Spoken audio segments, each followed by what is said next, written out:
And so far in this administration, nobody has built more new border wall than the Department of War. The Biden administration was more concerned about Ukraine's borders than our own. They tried to make it controversial to say that border security is national security. The War Department will not be distracted by democracy building, interventionism, undefined wars, regime change, climate change, woke moralizing, and feckless nation building. We will instead put our nation's practical, concrete interests first. We will deter war. We will advance our interests. We will defend our people. Peace is our goal. And in service of that objective, we will always be ready to fight and win decisively if called upon. Well, thank you, and good afternoon. You know, folks in Washington like to invoke President Reagan's name often when they criticize President Trump. They say, or at least insinuate, that Donald Trump is nothing like Ronald Reagan. They say the current president's approach is nothing like the vision championed by Ronald Reagan at the height of the Cold War, as we grappled with the Soviets and ultimately prevailed. But those folks are wrong. They're dead wrong. Most who invoke Ronald Reagan's name today, especially self-styled Republican hawks, are not much like Ronald Reagan. The policies they've championed are nothing like his. In fact, for the better part of 30 years, they've been quite the opposite.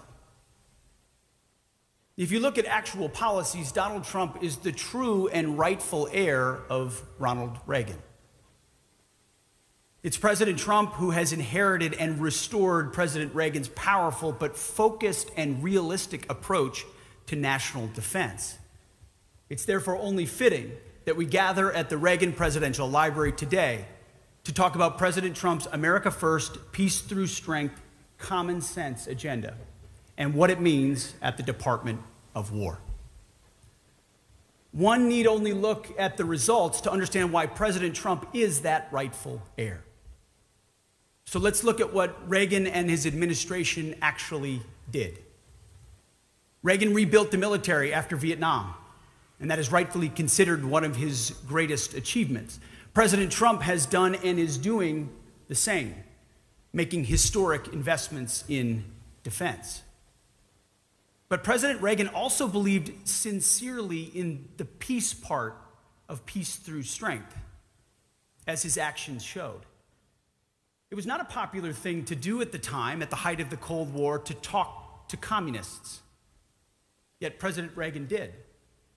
During his high-profile meetings with Mikhail Gorbachev and others, Ronald Reagan saw the prudence and potential in engaging with our nation's adversaries from a position of strength, so he did. Even in the face of fierce criticism at home, including from his own party.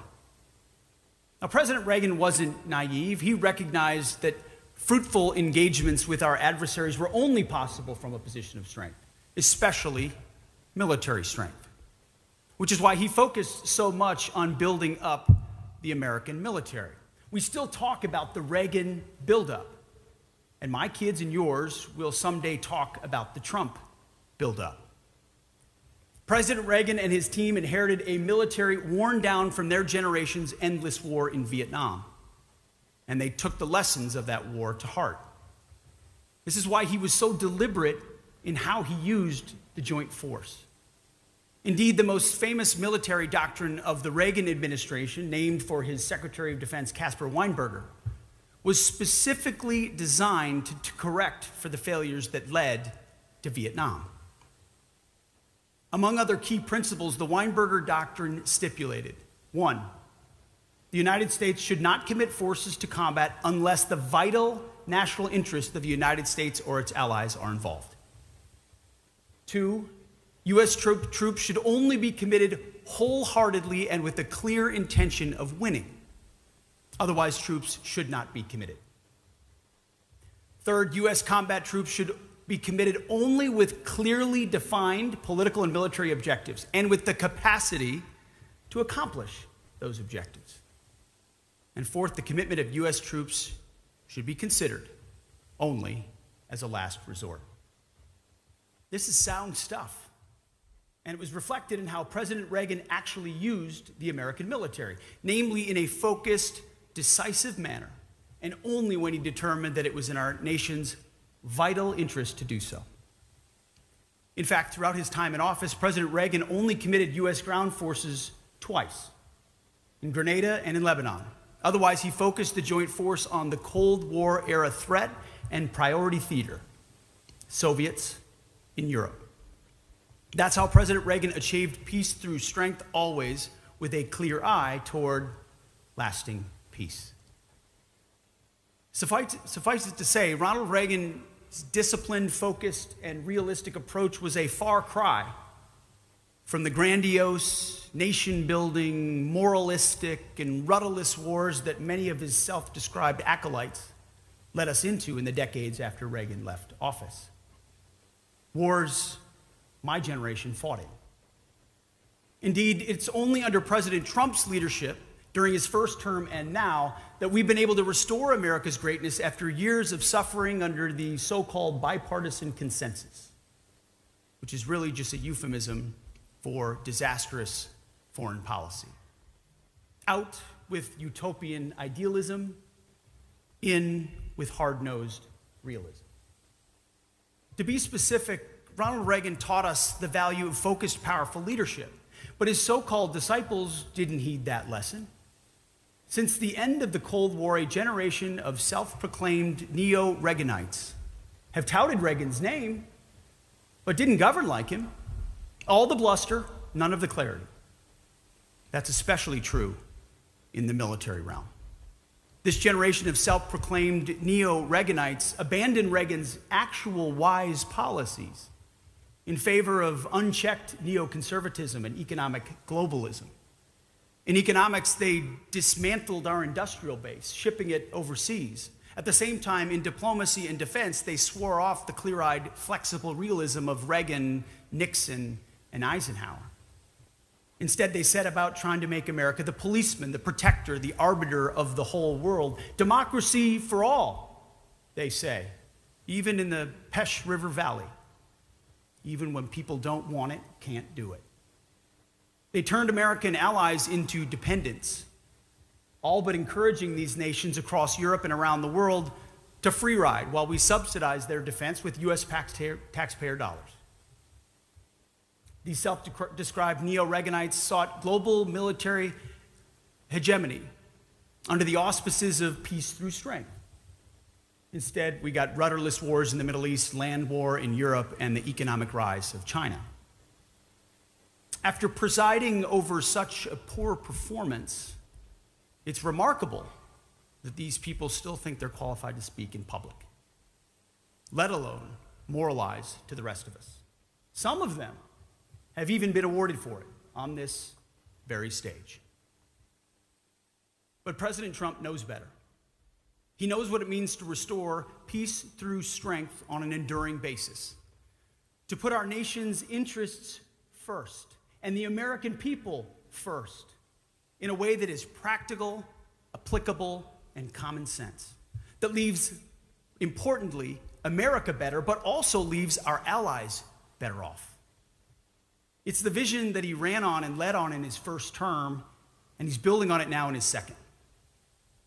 It's a vision, not the quasi-imperialist delusions that led us to so many disasters in the recent decades, that will actually bring us back to the true legacy of Ronald Reagan.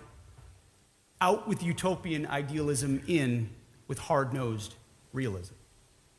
Just look at the facts. Like President Reagan, President Trump is dedicated to both sides of the peace through strength coin, not just using that phrase as a thin veil for warmongering. In less than a year, President Trump has secured 8 major peace deals, including a historic end to the war in Gaza. And he's not finished yet.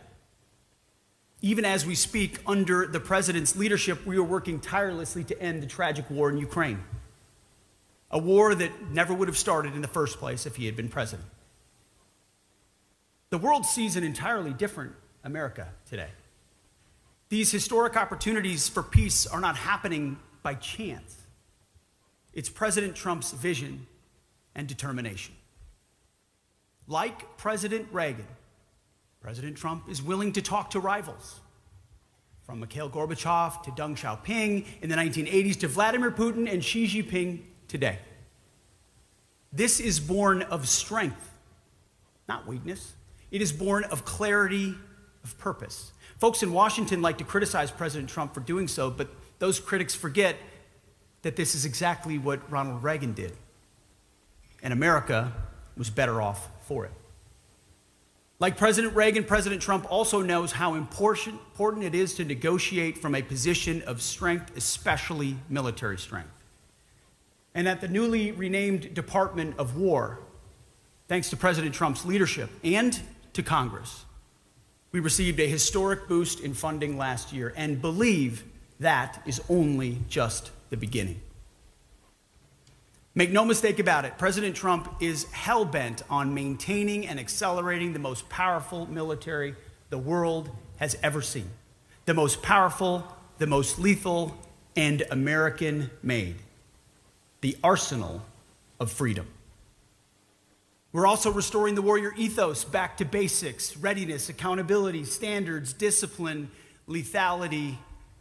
I'm not sure if you saw, but I recently gave a speech on that topic to a few generals in Quantico. The War Department is the sword and the shield of peace through strength. We are the Strength Department, and we stand ready to wield that sword as President Trump directs. The opposite of peace through strength is war through weakness. Wokeness, weakness, and war. All specialties of Joe Biden and Lloyd Austin. The debacle in Afghanistan, a stain on our country and a sin committed against the troops. The weakness that unleashed Islamist war against Israel on October 7th. And that same weakness invited war in Ukraine. And Vladimir Putin saw the open door and he took it. Spy balloons flying over our country and SecDefs going AWOL for a week. Wokeness, weakness, war. You know, I was recently tempted when the discussion went out about hitting drug boats to use the phrase righteous strike. But then my team counseled me against it and said, "Sir, that's the phrase that was used by Mark Milley when a family of Afghans was struck as a response to what happened at Abbey Gate. They called it for 2 straight days a righteous strike, when they would have known within hours exactly what they struck. Weakness, wokeness, war. It's a new day. With Operation Midnight Hammer, the world saw, after decades of hemming and hawing, the decisive effect of American military strength in obliterating the Iranian nuclear program. President Trump said they can't have a nuclear bomb, and he meant it. Others have said it. President Trump did it. This operation was a textbook example of the Weinberger Doctrine in action. Decisive, focused, applied in a focused, clear-eyed way that advanced our nation's interests while avoiding another protracted war. Same goes for our limited but lethal actions against the Houthis in Yemen. Joe Biden tolerated the targeting of U.S. shipping. President Trump restored freedom of navigation. Another foundational and core national interest. Somewhere, Thomas Jefferson is smiling. And right now, the world is seeing the strength of American resolve in stemming the flow of lethal drugs to our country.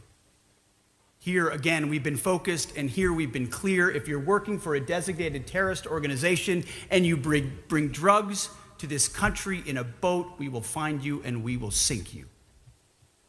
Let there be no doubt about it. President Trump can and will take decisive military action as he sees fit to defend our nation's interests. Let no country on earth doubt that for a moment. Like President Reagan, President Trump knows how to do so in a way that is tied to a clear purpose with a decisive and credible theory of military victory. Just as the lessons of Vietnam informed Ronald Reagan and his Weinberger Doctrine, so too the lessons of Iraq and Afghanistan guide President Trump and his secretary today. For years, a bipartisan consensus of neoconservatives and liberal internationalists led us from one disaster to another. They sent our nation's sons and daughters to war after rudderless war, even as they allowed our allies to grow weaker and our potential rivals stronger. From the very beginning, nearly a decade ago, President Trump called this out for what it is: stupid. An America last foreign policy. And they fought him for it. They tried to jail him for it, and they failed. Well, their time is over. Their America last bipartisan consensus is done. It is finished. Under President Trump's leadership, after decades of disastrous decisions by this nation's self-appointed so-called foreign policy elite, we're once again putting American interests first. We're prioritizing our nation's security, freedom, and prosperity, our citizens. As laid out by President Trump, we're doing it in a way that leaves not only our nation better off, but also the world. Out with utopian idealism, in with hard-nosed realism. The president's approach is one of that flexible but practical realism, common sense, if you will, that looks at the world with a clear-eyed perspective, essential for serving America's real interests. The approach is informed by strategic rationality and cost-benefit assessments. We will define our vital interests in ways that are reasonable and that make sense to ordinary Americans. This is the approach and mindset that shapes the department's focus. As a result, the War Department will not be distracted by democracy-building, interventionism, undefined wars, regime change, climate change, woke moralizing, and feckless nation-building. We will instead put our nation's practical, concrete interests first. We will deter war. We will advance our interests. We will defend our people. Peace is our goal. And in service of that objective, we will always be ready to fight and win decisively if called upon. As part of this mission, we are asking American taxpayers to fund the world's greatest military. We're asking mothers and fathers across America to trust us with their most precious resource, their sons and daughters. And we will honor their trust and their sacrifice. The historic recruiting and retention numbers of President Trump's first year show who the American people trust. This means we will not send America's best to advance foolhardy or reckless adventures halfway around the world. It also means not asking them to pick up the tab for allies who should fund their own defense. Instead, and above all, it means that we only ask our warriors to fight for things that make America and Americans safe, free, and prosperous. Life, liberty, and the pursuit of happiness. Nothing more and nothing less. Again, this is common sense, and that's what President Trump's War Department is all about. This common sense approach means prioritizing 4 key lines of effort at the Department of War. First, defending the U.S. homeland and our hemisphere. Second, deterring China through strength, not confrontation. Third, increased burden sharing for U.S. allies and partners. And fourth, supercharging the U.S. defense industrial base. As we apply President Trump's approach to flexible realism, the first 2 lines of effort are the primary operational focus of the Joint Force, for the simple reason that these missions matter the most for safety, freedom, and prosperity of Americans. At the same time, however, other threats persist around the world, including in Europe and the Middle East. We cannot ignore them, nor should we. That's why our approach also prioritizes burden sharing and burden shifting.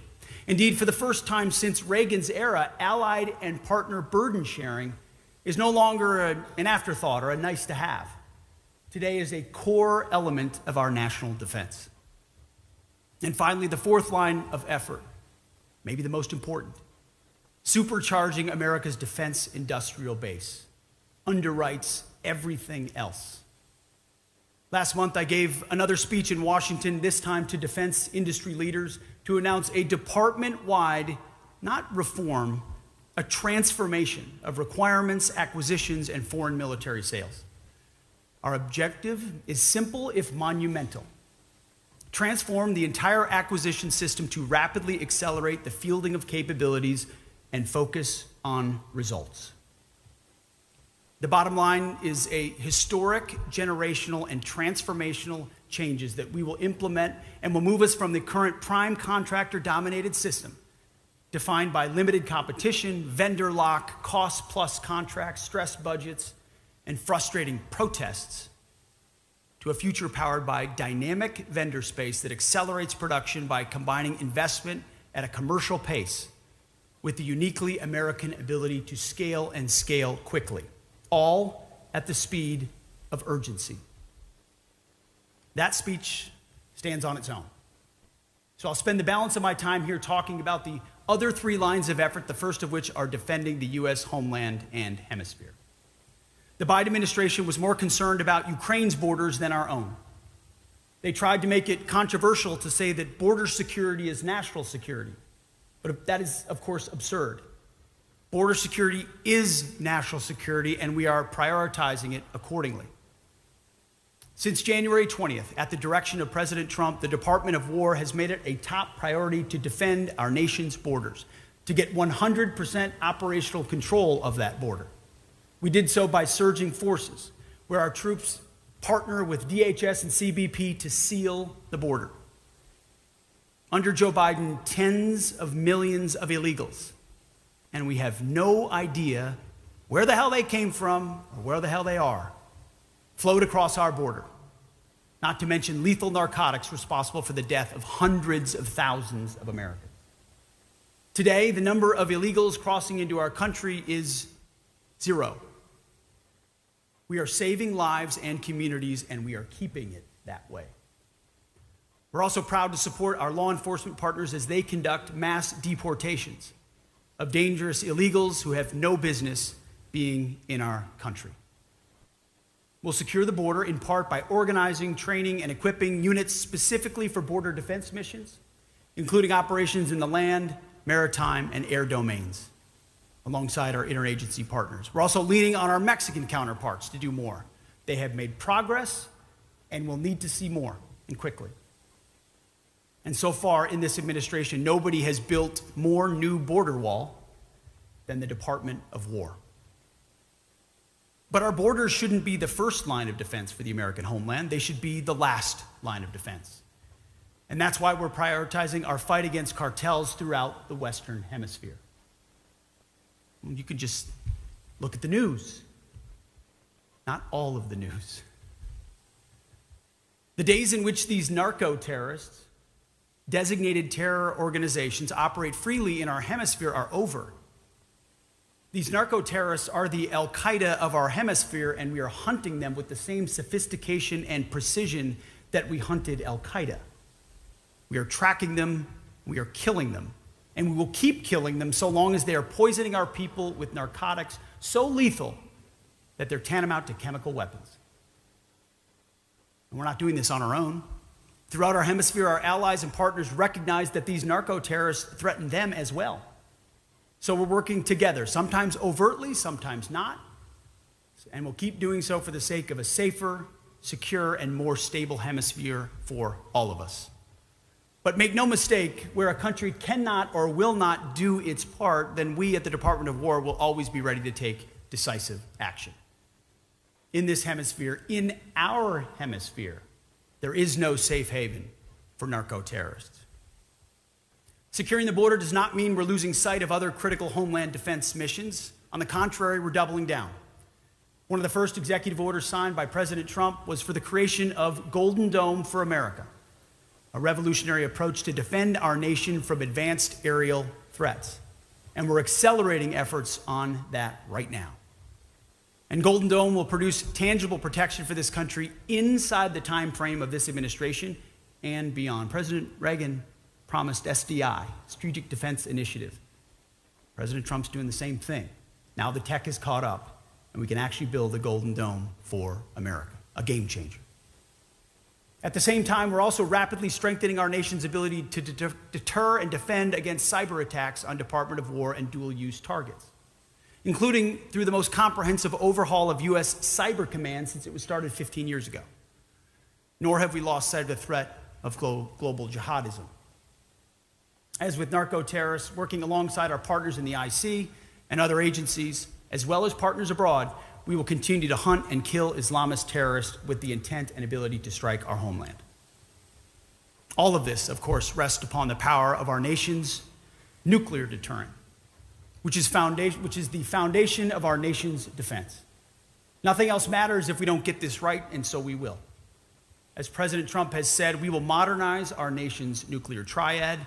We will develop additional options to support deterrence and escalation management, and we will never allow this nation to be left vulnerable to nuclear blackmail, even in a world where we face two other major nuclear-armed powers. And we will test nuclear weapons and nuclear delivery systems on an equal basis as others. Finally, the department's activities throughout the Western Hemisphere aren't just about killing narco-terrorists, they're also about deterring and defending our nation's innocence against other threats in the hemisphere. To that end, the department will always provide the president with credible options when needed. That includes guaranteeing U.S. military and commercial access to key terrain, like the Panama Canal, the Caribbean, the Gulf of America, the Arctic, and Greenland. In all instances, we stand ready to work in good faith with our neighbors, but they must do their part to defend shared interests. Where they do not, the War Department stands ready to take focused and decisive action that advances U.S. interests. This is the Trump corollary to the Monroe Doctrine, recently codified so clearly in the National Security Strategy. After years of neglect, the United States will restore U.S. military dominance in the Western Hemisphere. We will use it to protect our homeland and access to key terrain throughout the region. We will also deny adversaries' ability to position forces or other threatening capabilities in our hemisphere. Past administrations perpetuated the belief that the Monroe Doctrine had expired. They were wrong. The Monroe Doctrine is in effect, and it is stronger than ever under the Trump corollary, a common sense restoration of our power and prerogatives in this hemisphere, consistent with U.S. interests. The second line of effort for the War Department is deterrence against China, through strength, not through confrontation.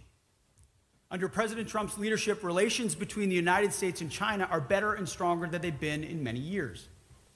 President Trump and this administration seek a stable peace, fair trade, and respectful relations with China. In November, President Trump and President Xi reached a major breakthrough in trade, putting both nations on a strong economic pathway.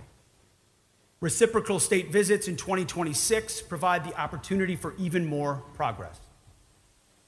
The War Department is committed to the same approach, opening a wider range of military-to-military communications with the People's Liberation Army, aimed at deconfliction and de-escalation. We laid the groundwork for this with our counterparts months ago at ASEAN in Malaysia, and will continue that work. This line of effort is based on flexible realism, not naivete, an approach aimed not at domination, but rather at a balance of power. A balance of power that will enable all of us, all countries, to enjoy a decent peace in an Indo-Pacific where trade flows openly and fairly, where we can all prosper and all interests are respected. That's the world that we seek in the Indo-Pacific, and that is what our approach is designed to produce. We will be strong, but not unnecessarily confrontational. To quote another great Republican president, we will speak softly and carry a big stick. As I said at Shangri-La earlier this year, we're not trying to strangle China's growth. We're not trying to dominate or humiliate them, nor are we trying to change the status quo over Taiwan. Our interests in the Indo-Pacific are significant, but also scoped and reasonable. This includes the ability for us, along with allies, to be postured strongly enough in the Indo-Pacific to balance China's growing power. This means ensuring none of our allies are vulnerable to sustained, successful military aggression. This is what we mean by deterrence in the Indo-Pacific. Not dominating China, but rather ensuring they do not have the ability to dominate us or our allies. It's common sense. In this vein, our role at the Department of War is essential. It's our job to make sure Beijing sees unquestionable U.S. military strength that, if necessary, can back up our national interests. Even as we make clear our peaceful intentions, we insist that, as a Pacific nation ourselves, China respect our long-standing interests in the Indo-Pacific. And not just insist, but maintain the manifest strength to underwrite it. This involves respecting the historic military buildup they are undertaking. Our department maintains a clear-eyed appreciation of how rapid, formidable, and holistic the military buildup has been. We take these capabilities seriously. It would be silly and frankly disrespectful not to. This approach requires focus, prioritization, and clarity of purpose. That's why we will ensure our military can, if God forbid necessary, project sustained capabilities along the First Island chain and throughout the Indo-Pacific.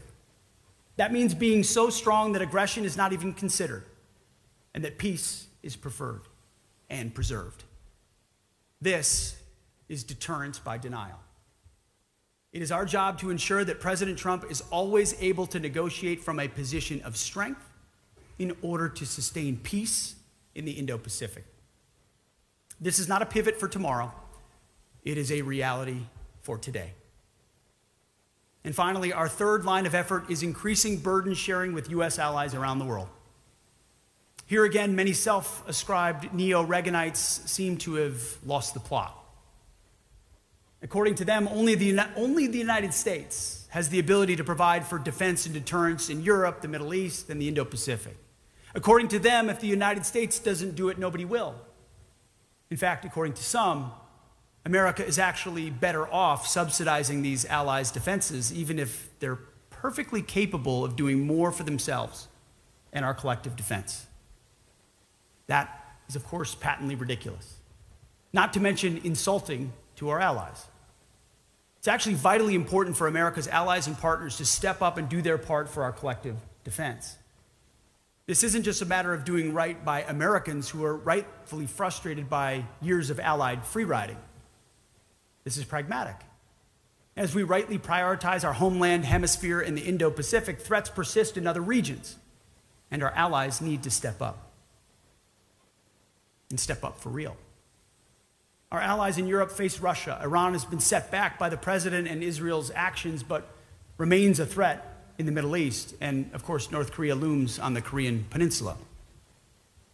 We must also prepare for the possibility of simultaneous threats in different regions. That doesn't mean we think such simultaneous action is likely or even necessarily inevitable, but it's something the Department of War must be prepared for. And the best way to prepare for this is not by pretending we can do everything or be everywhere, effectively handing a permission slip for our allies' laggardly defense efforts. This neo-Reaganite attitude led us to fritter away our soldiers' lives, our national resources, and our citizens' support in rudderless wars. Our approach is fundamentally different and in keeping with the noble tradition of President Reagan as well as Nixon and Eisenhower. We will actually, for real, get our allies and partners to step up and do their part. We will no longer tolerate free riding. President Trump has shown the way with his historic leadership that yielded the commitments at NATO's Hague Summit. There, NATO committed to spend 5% of GDP on defense, 3.5% on core military, and 1.5% on security-related investments, and pledged to take primary responsibility for Europe's conventional defense. Things most folks sitting here just 5 years ago would have thought completely impossible. We're now using this template to press our allies around the world to meet this new global standard the president has set. And it's working. First, there was Europe and Canada. And just last month, South Korea committed to spend 3.5% of GDP on core military spending and assume the leading role in the ROC's conventional defense. We are optimistic that other Indo-Pacific allies will follow suit.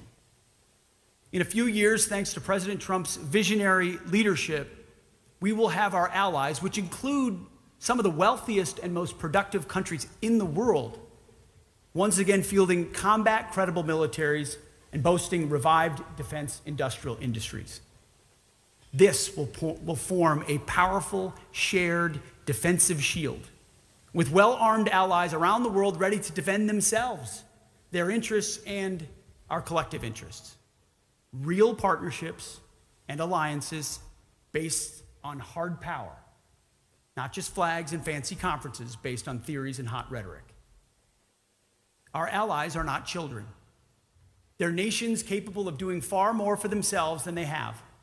And it's time they stand up, and they are. In fact, many of them are nations who have proud and powerful martial traditions of their own, and we should treat them that way. We can and should and must expect them to do their part exactly as President Trump has. Model allies that step up, like Israel, South Korea, Poland, increasingly Germany, the Baltics, and others, will receive our special favor. Allies that do not, allies that still fail to do their part for collective defense, will face consequences. President Trump, makes sense to me, likes helping countries that help themselves. And we feel the same way. That's the nature of partnerships rather than dependencies. It's what we owe our friends, and most importantly, what we owe the American people. This is a period of great consequence for our great republic. Our forefathers fought and won the Cold War, ushering in a unipolar moment during which America stood alone. It was a time of tremendous opportunity, well earned after a century marked by 2 world wars and a Cold War, always under a nuclear shadow. Well, as you know, that unipolar moment is over, and we have an opportunity to define what comes next. Under President Trump's leadership, that's exactly what we're doing. The Department of War, at the president's direction, is laser focused on advancing America first, peace through strength, common sense efforts. We're reviving the warrior ethos. We are rebuilding our great military, and every day our warriors are reestablishing the deterrence that Joe Biden so foolishly gave away. We owe safety, freedom, and prosperity to the American people, and we will deliver. We will achieve peace through strength, which is what the American people voted for and what President Trump demands. And in doing this, we appeal to Almighty God, just as our forefathers did. George Washington, the founder of the War Department, appealed to God's providence during every step of our improbable revolution. On prayer, on bended knee, on the battlefield. Ronald Reagan did the same, appealing to heaven as the world hung in the balance. We do the same today, with Jesus Christ as our guide. May he grant us the wisdom to see what is right and the courage to do it. May God bless our warriors, and may God bless our great republic. Thank you. Subscribe to One India and never miss an update. Download the One India app now.